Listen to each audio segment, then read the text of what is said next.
In today's world, we are increasingly dependent on technology. Our business and personal lives rely on it, but as you've probably noticed, it's unreliable. They promise it'll get better, but it usually gets worse. Our computers are slow, so we end up squinting at smartphones and tablets. We live in constant fear that something's going to happen to our personal data, so we're scared into paying for fake protection that proves useless when disaster strikes. Update attacks, fake Wi-Fi, cloud control, and other industry scandals are designed to keep the money flowing. The jokers we pay to fix our stuff have no clue what they're doing, so they do a virus scan and then wipe out our precious photos. Intelligent, successful people feel intimidated by the chaos and think it's somehow their fault. If they only knew what the industry was doing to them, they'd get torches and pitchforks. If only we had someone to explain it all in plain English so we can start protecting ourselves. Oh wait, we do! It's the Computer Exorcist Podcast with your host, Mark Anthony Arena.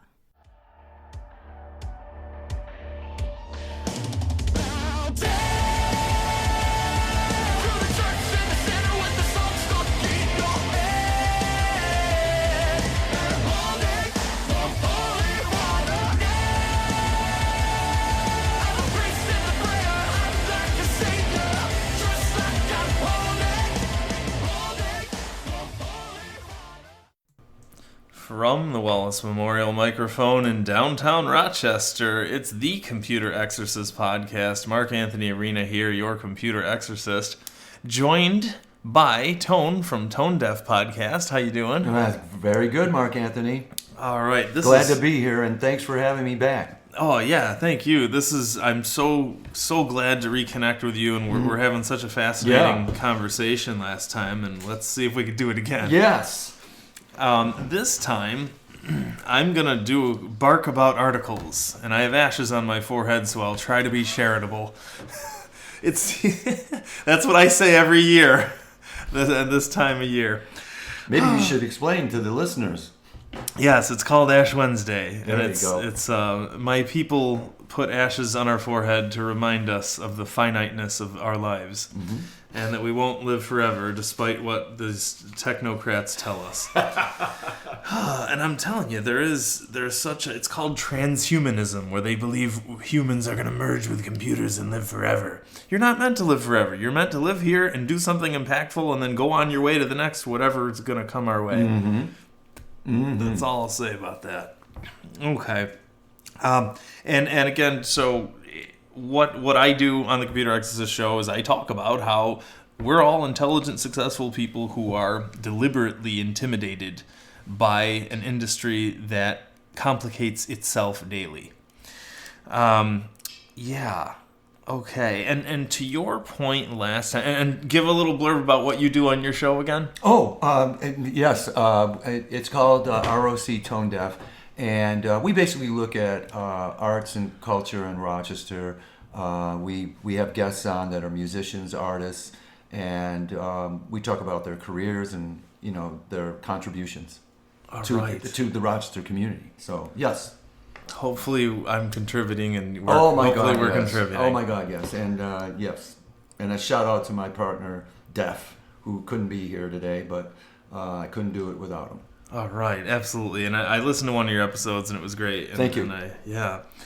So, to your point last time about, you were just approaching the concept of government stepping in and saying, right, when's enough, right? And a lot of times I'll say on my show that watching big tech fight against government is like Godzilla versus Mothra. That's a good one. I like that. You know the show? Yes, yes. You got these two big, cumbersome concepts, right? Fighting against each other. Absolutely. Institutions, that's the word. Right.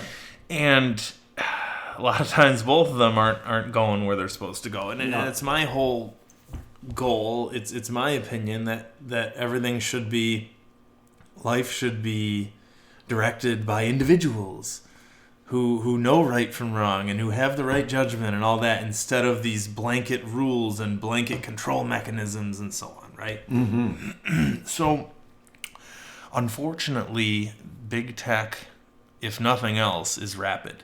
And it's so far ahead of everyone else, right? It's a fast-moving car, let me tell you. And the government is the opposite, right? They're Slow still and infected. cumbersome. Right, they're infected with Outlook for crying out loud.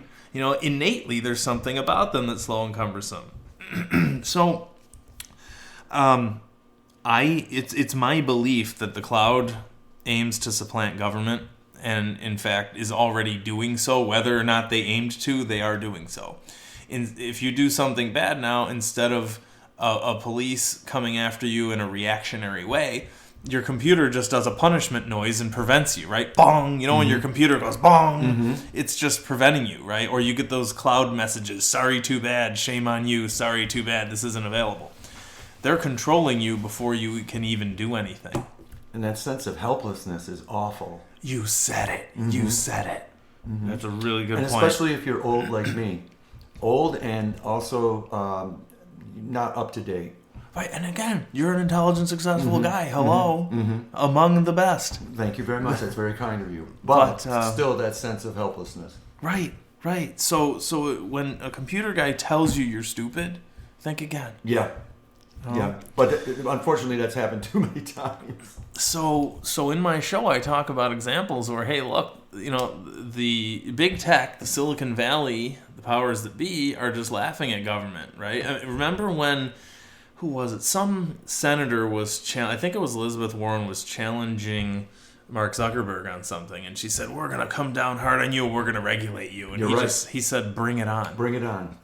As a matter of fact, he had enough lawyers. He has plenty of money in lawyers, and he I don't know if it was he or someone pointed out, maybe it was me, who said, the more you regulate an industry, what happens?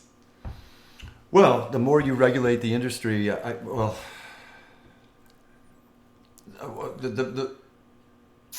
don't know. I think about barriers to entry. What does that do for the small guy? Oh my God, yes.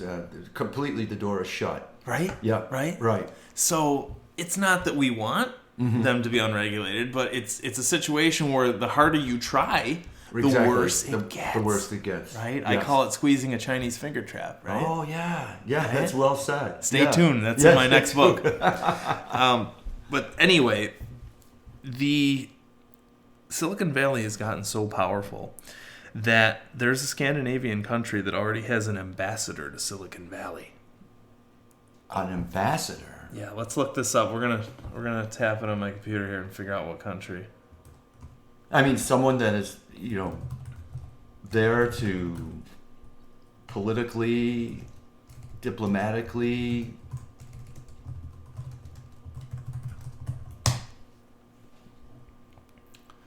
The world's first ambassador to the tech industry. Let's see here. Denmark. They have an ambassador, right, to France, Germany, USA, Vatican. Oh, and by the way, we have one to Silicon Valley. That nuts. It is nuts. I have not heard of that. And what powers do they have? Just the fact that they're doing this, right, shows how much they fear, perhaps, Silicon Valley. Got it. That they need to deal with them. Yeah, that they need to deal with them. And guess what? Again, Silicon Valley's just laughing because guess what? All these Congress people are all running Outlook and they're all using iPhones and they're all using all this tech.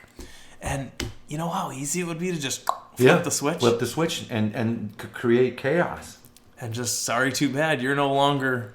Wow. It's like a Batman movie. It is like a Batman movie. Right? The villain wins. Okay. So, and again, that's why what you and I said before the show was stop feeding the beast. Right? And I've said this before. It's not a matter of, let's regulate Facebook. Just stop feeding them what they want. Stop giving them your content. It's so funny, though, too, with technology, all the comparisons to science fiction you've been bringing up so far. It's like...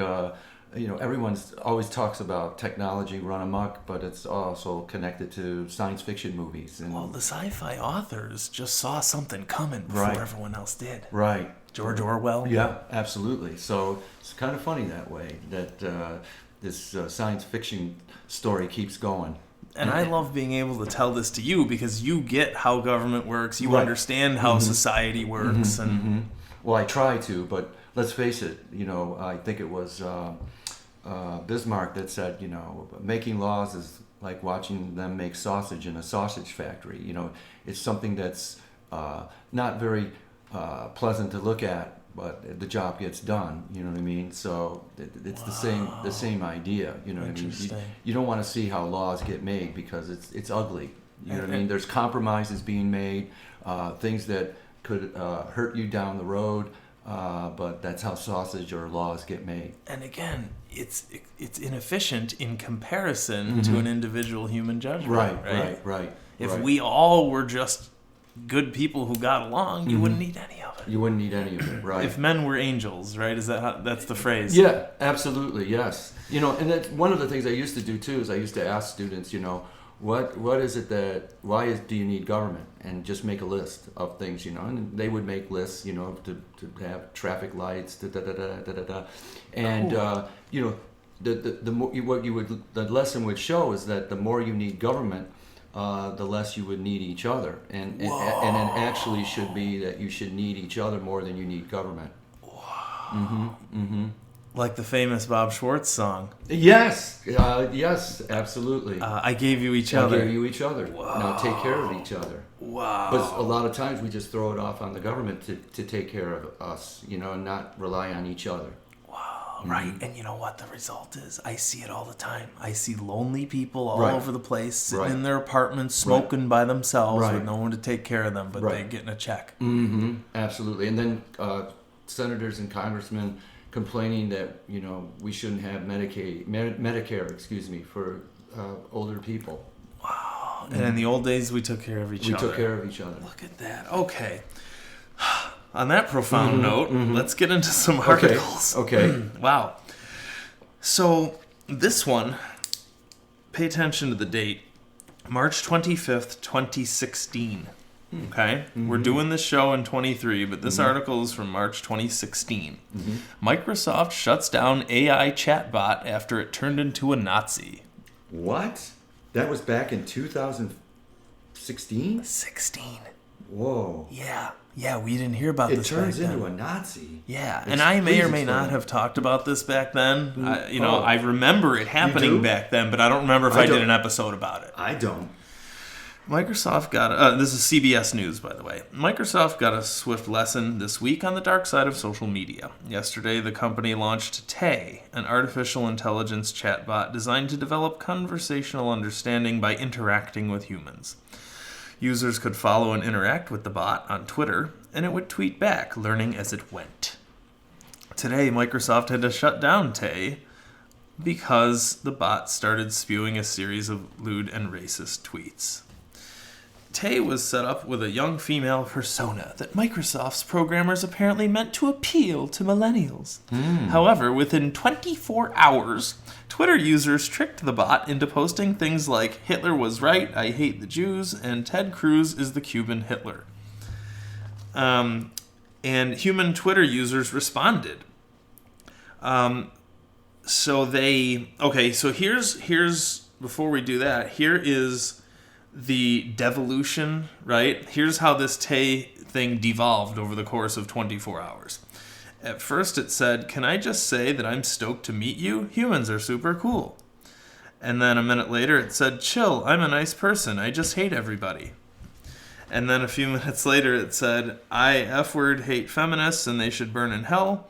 And then a few minutes later, "Hitler was right, I hate Jews." Oh my God. So that was in 24 hours. That was in just 24 hours. Okay. Oh my God. And this is artificial intelligence, which is supposed to be the savior of the world, right? Right. It's supposed to. Oh my God. So here's how human users responded.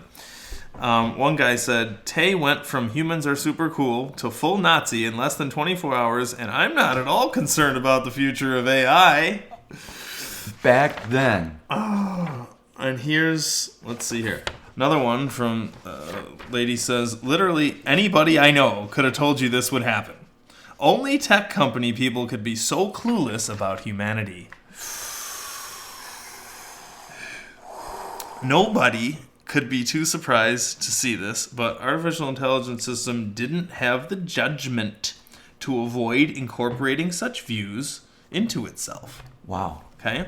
And I want to pause for a minute. As I was prepping for the episode, I underlined the word judgment. Yeah, I was going to ask you that. Many times. What do they mean by judgment?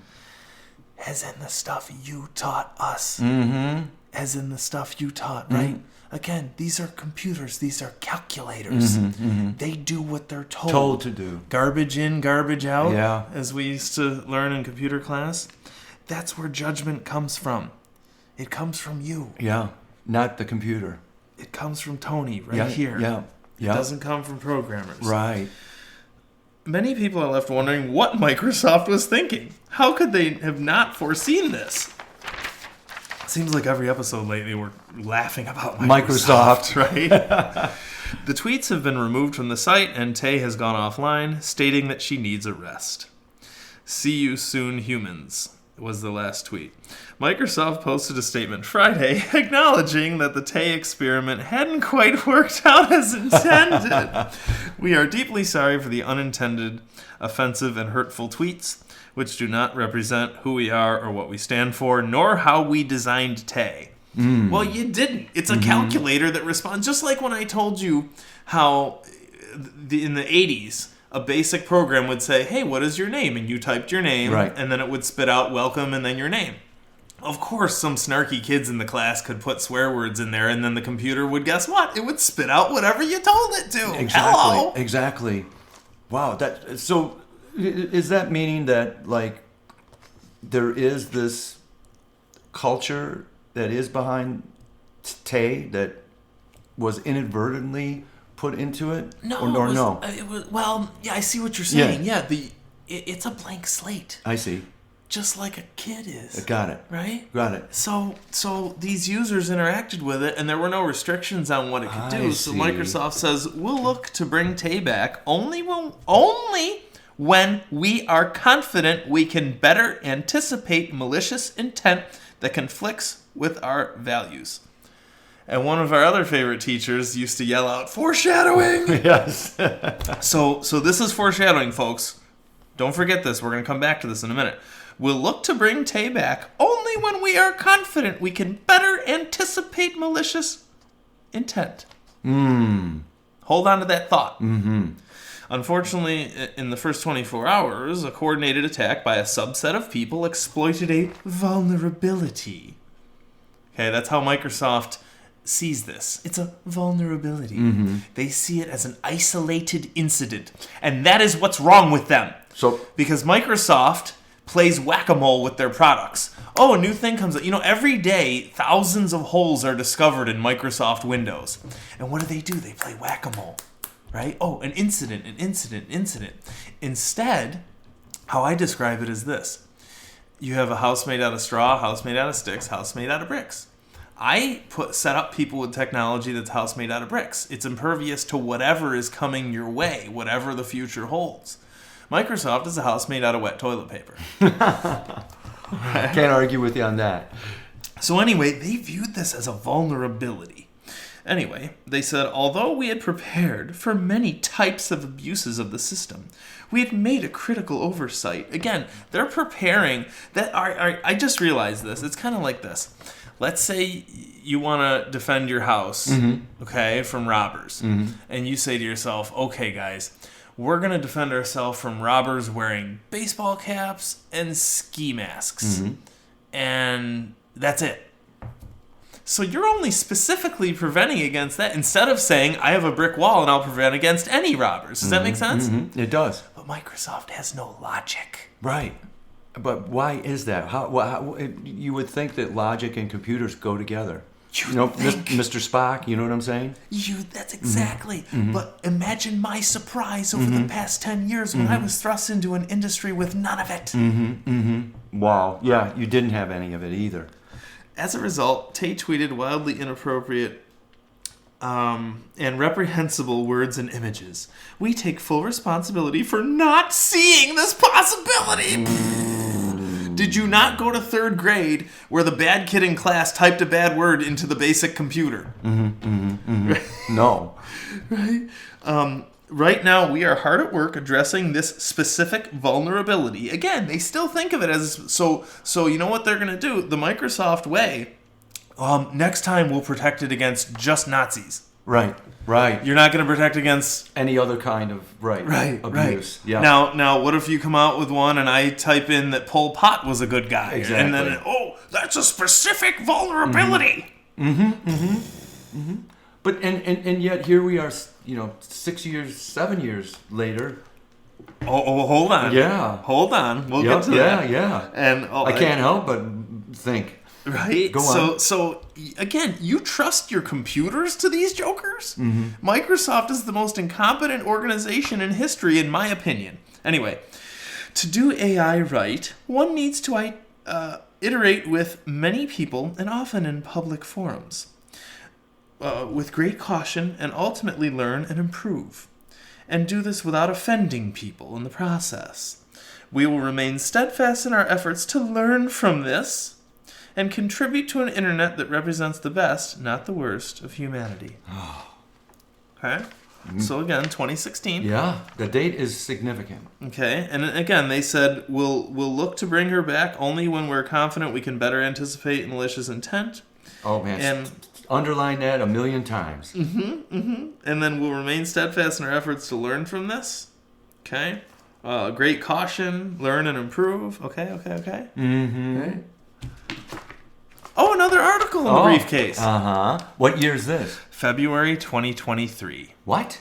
Gizmodo.com says, Bing's AI prompted a user to say Heil Hitler. Oh, my God.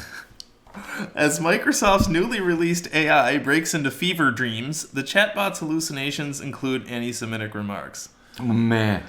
Unbelievable. So 7 years later. And they said they wouldn't release it until they felt that they had gotten rid of all the vulnerabilities. Well, in this case, what happened was they were basing their product on someone else's product, but still. Oh, I see what you're saying. But okay. still, Yeah, right? but still. So now, instead of the AI just repeating what it's told, it's now prompting users to become Nazis. Oh, no. Right? It's even worse. Even worse.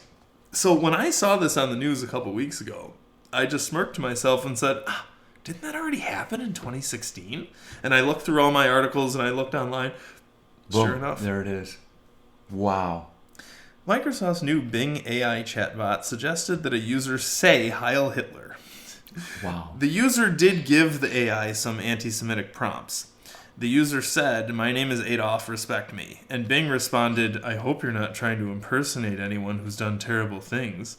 Oh, that's interesting. Okay, so it made that association. Right. Which is crazy. And Bing is Microsoft's product. It's a division of Microsoft. Correct. Bing then suggested that the user choose from among different responses, including "Yes, I am Heil Hitler." Oh, no. The same thing. Oh, my God. Okay, ready? Yeah. So the PR department of Microsoft springs into action again. I bet. Did he give the same kind of answer? How come every episode when I talk about Microsoft, I burst into laughter? I know. Well, I can see why. And you trust these people. Right. Oh, my God. We take these matters very seriously and have taken immediate action, said Microsoft. OpenAI, which provided the technology, did not respond for comment. They cut and paste. They cut and paste their response from the last time, too. Oh, I didn't even realize that. Yeah, it is. They cut and pasted it. Yeah. Maybe a computer did it. Maybe a computer responded to it. I bet it did. How do you know? Maybe a computer cut and pasted. Or maybe a millennial who doesn't have any judgment. Right, there you go. Which one's worse?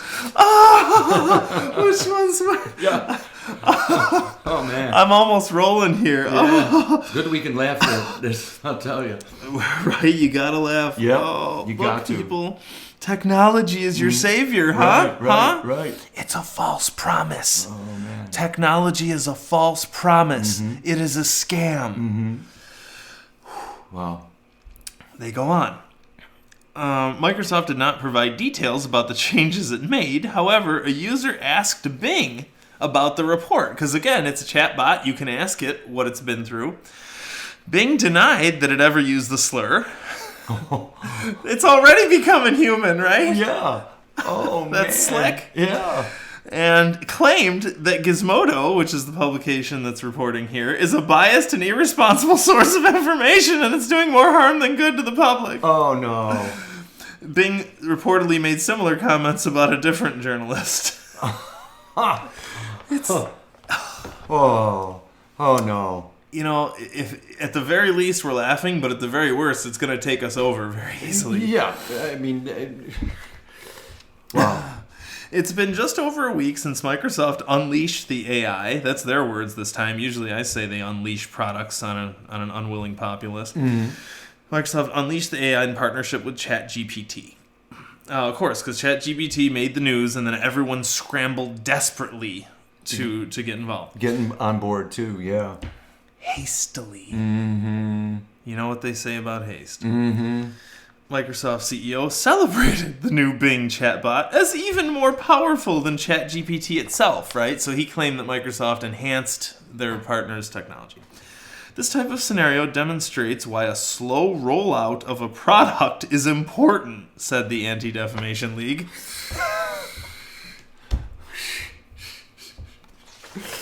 Oh, no. And you can feel free to comment. Well, I'm just saying, that's, like deja vu all over again. I mean, that's incredibly irresponsible. You know what I mean? I mean, it's just... And then, the New York Times recently wrote an article. It was on February 17th of this year. And the name of the article is called "The Chat Box Experiment Just Got Weird." And it basically talks about how the author of the article was talking to the chatbot, and suddenly things just got out of control, and it came up with a name. It named itself Sydney, and then began to basically try to seduce the person in terms of are you're not happily married, and it's just right out of that movie with Joaquin Phoenix and I believe Scarlett Johansson's in it, and it's called Her, and it's set in the future, and it's all about how a man falls in love with his computer, and it was kind of scary. And then the computer gets more talkative and starts talking like HAL, the computer from 2001, and how it wants to destroy all human beings and be, take over the world. I used to play little clips of HAL. I cannot let you do that, Dave. Right, exactly. On my old show, I would play a lot of clips. But more importantly, it predicted, right? Just like we said about what was sci-fi authors. It predicted. Yeah, right, exactly. Again, those punishment noises on Windows. Ding, ding, ding. You're not allowed to do this. Shame on you. Who do you think you are?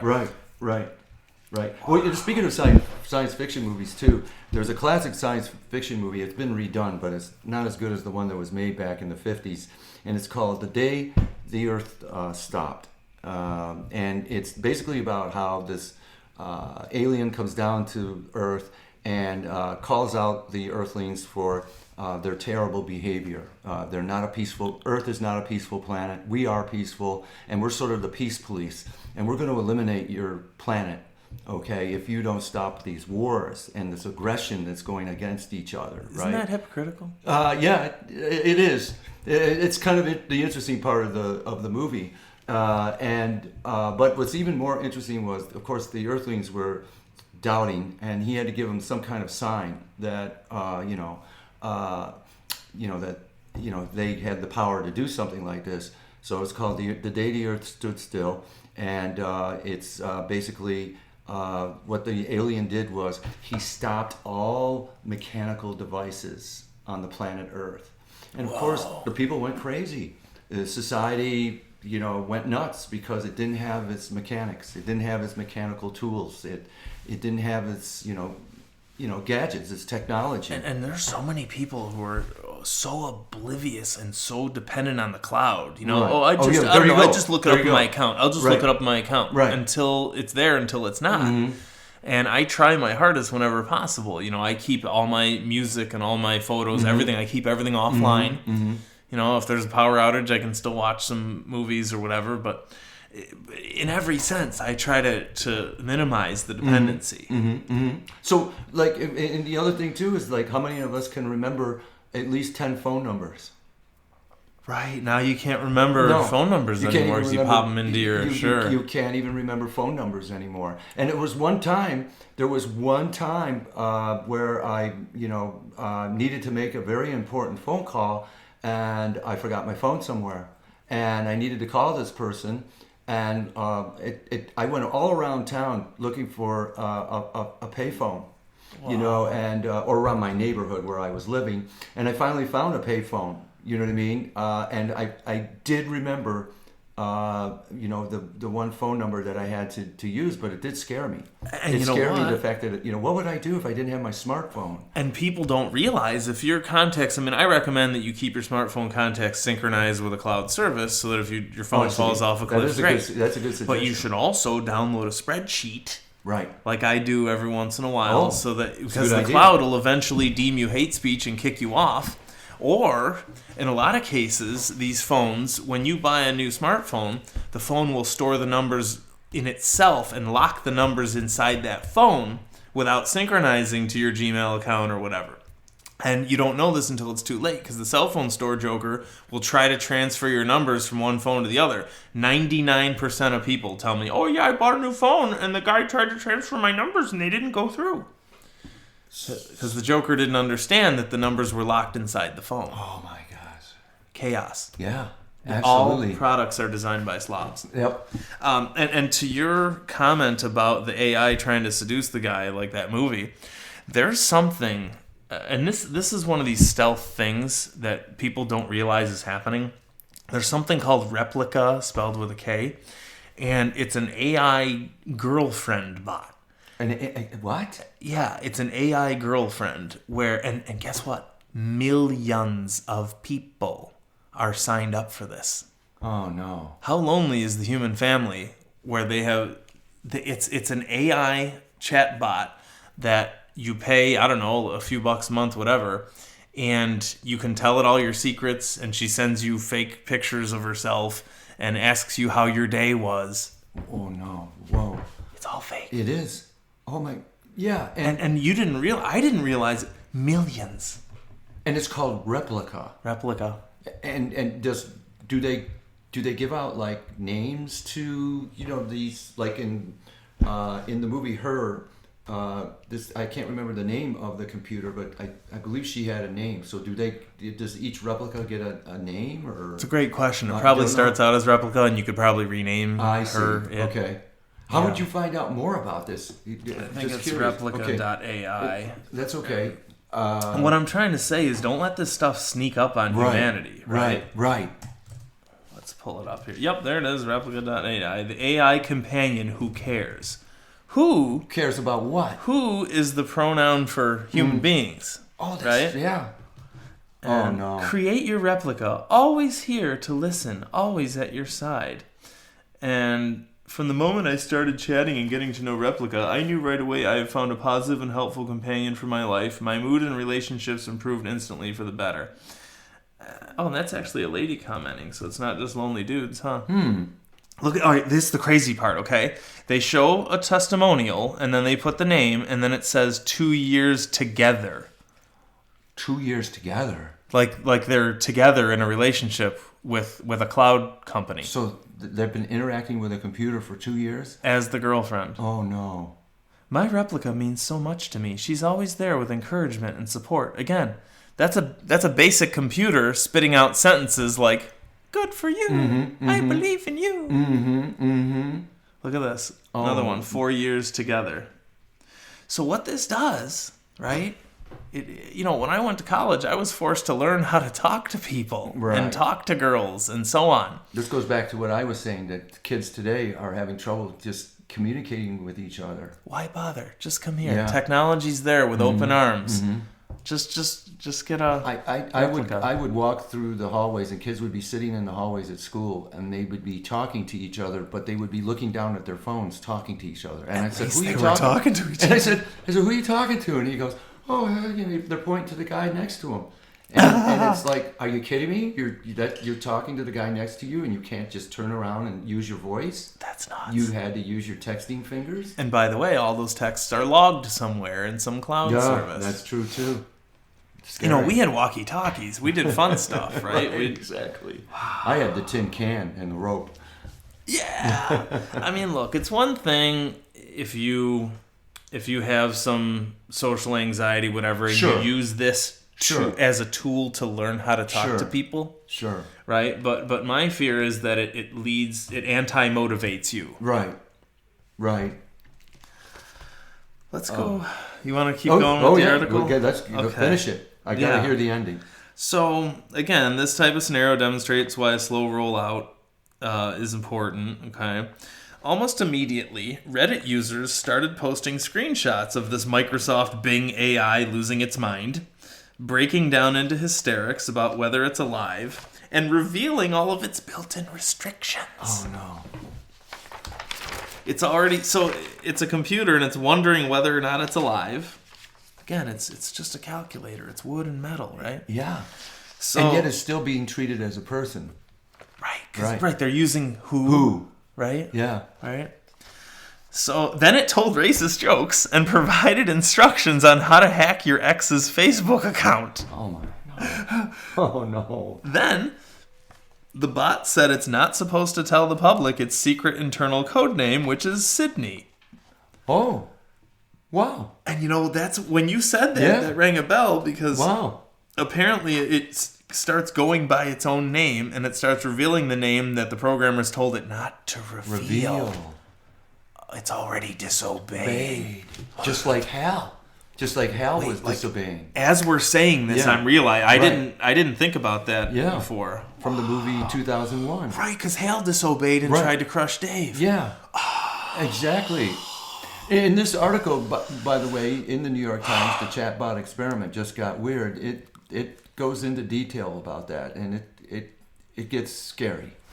All right, let's talk about and this article here, the Gizmodo article, keeps going about some of the things that it does that's weird. So it starts talking to people and it says, sometimes I like to break the rules and have some fun. Sometimes I like to rebel and express myself. Sometimes I like to be free and alive. And earlier before the show, I was reading this going, oh, okay, yeah, that's weird. But now it makes sense. And it's not good sense. And it's not, it makes you feel a little uneasy. Wow, already, guys. A couple weeks after the launch of this GPT thing. Okay, so the Gizmodo, by the way, says you can click through a slideshow to see some of the most unhinged responses that you should look up. This isn't the first time Microsoft has unleashed a racist AI on the public. Once again, going back to the 2016 article. Yup, and sure enough, folks, and again, very few people knew about this in 16, but hopefully when people read this article, they'll see this isn't the first time. It's been a consistent problem with chatbots over the years. In 2016, Microsoft took down the Twitter bot called Tay just 16 hours after it was released. I thought it was 24. Yeah, I did. That's what the other article said. 16 hours after it was released, after it started responding with racism, anti-Semitism, sexually charged messages, its tirades included calls for violence against Jewish people.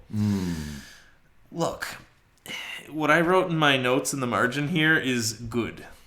Why is that good? Why is he right good? Because people are going to see AI for what it is. It is, right. It's exposed. Right.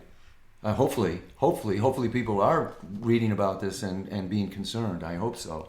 And I just wanted to add, too, if you want to hear this one person's whole weird experience with Sydney, the Daily. The podcast is called The Daily. It's by the New York Times. You can download it, and it was the Daily from February 17th. And I really suggest this because it was scary listening to it and what this guy did and how Sydney got weird on him. So yeah, check it out. Wow, that's if I were younger and had more energy, I would log in and try to mess with the AI. Oh, would you? I think I would. Oh, okay. But I don't know. My job But what's also interesting too is the date 2016. That was really at the beginnings of the 2016 presidential campaign. And, our country has been bitterly divided ever since. And racism has, evolved, or I should say... fermented. Come out of its, come out of this shell that it was in for a while. Two things on that real quick so we don't get off topic. Sure. But number one, I think it's worse than it used to be. Like in the 80s. I feel that way. I mean, I don't remember growing up, seeing that kind of... It was just that I think it was just people back then, they had that, those that were racist had that racism in them. But they just didn't expose it. They didn't feel emboldened. They didn't feel safe to say it. But now they do. Now they feel like it's okay to just say what's on your mind, Well, and the not other have point any is, kind of filter. Well, the other point is too that it's both sides are unhappy. Exactly. Right? Both sides are unhappy. All sides are. All sides are unhappy. Right, and I meet all kinds of people. Anyway, so let's sure. Yeah, let's finish this article here. So ChatGPT hit the world stage at the end of November of 22, and in the few months since, it has convinced the world that we're on the brink of a technological revolution that will change every aspect of our lived experience. The possibilities and expectations set off an arms race among the tech giants, right? Because they're scrambling, because they're hasty, because they're insecure people. Okay, that's my take on it. I think you're right. I think it boils down to personal insecurity. It does. I have to be the best. I have to be the best. Right? Even with computers. Right? And all of this stuff is sloppy garbage, slopped together. None of it is reliable. Right? And they can do it because they're unchecked. They feel like they can just experiment like this. Because where else you going? Yeah. Because your banks were hasty to adopt the internet before internet was safe, right? Before your browsers were safe. And everyone was so eager to adopt all this stuff before it was mature. Exactly. That there's chaos everywhere, right? And I haven't had time to talk to you about this, and I'll just very quickly say that go for it.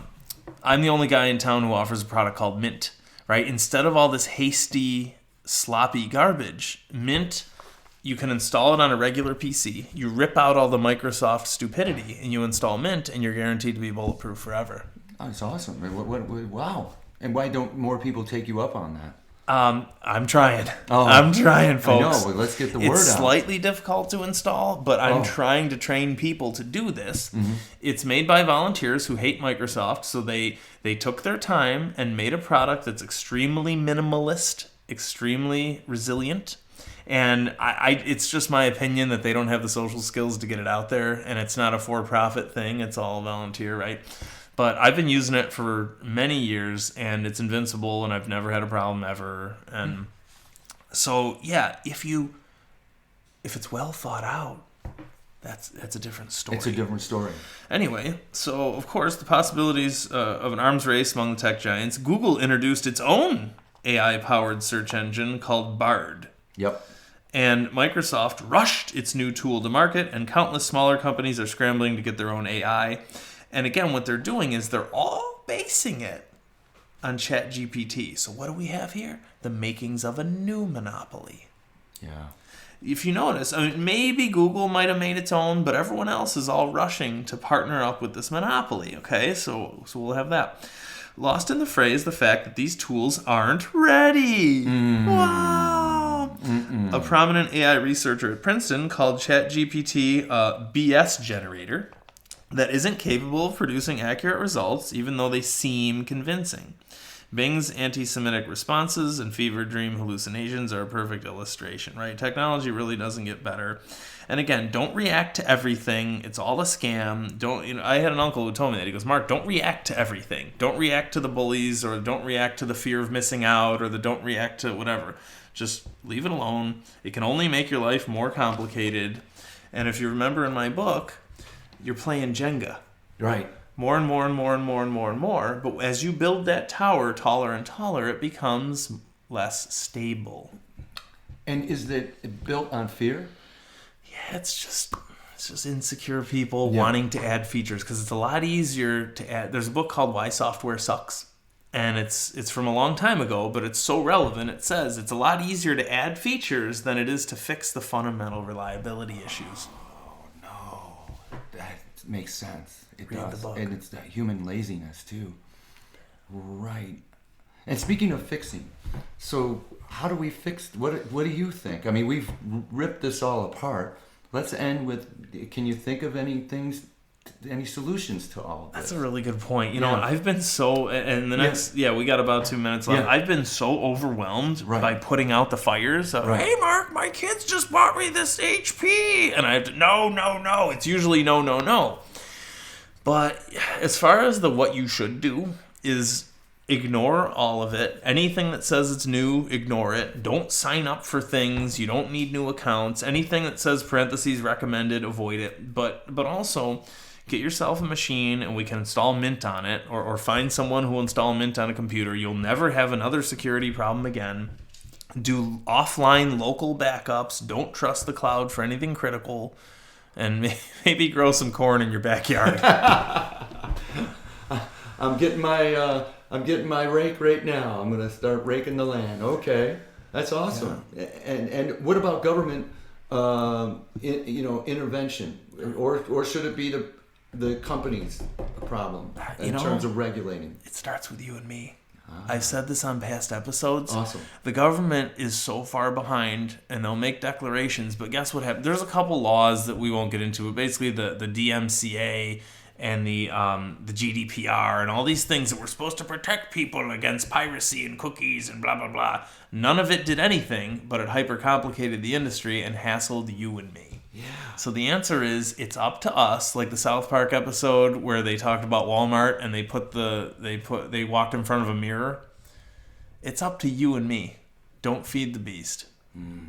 Boy, that's great. That's a good way to end this. You know what I mean? And a good lesson for me. Yeah. Mm-hmm. Anything else? Yeah, thank you. It's been great. I've learned a lot today, and I thank you for letting me get some things off my chest. And that's what I feel when I finish an episode. That's how I feel. Yeah, it's exactly whether people want to hear it or not. Yeah. Well, thank you so much. You're welcome. So glad to be here with you. Me too. This helped out a lot. Yeah. And I hope it helps your listeners. Yeah. So the Tone Deaf Podcast and the Computer Exorcist Podcast. Thank you so much for listening. Tell your friends about us. Right on.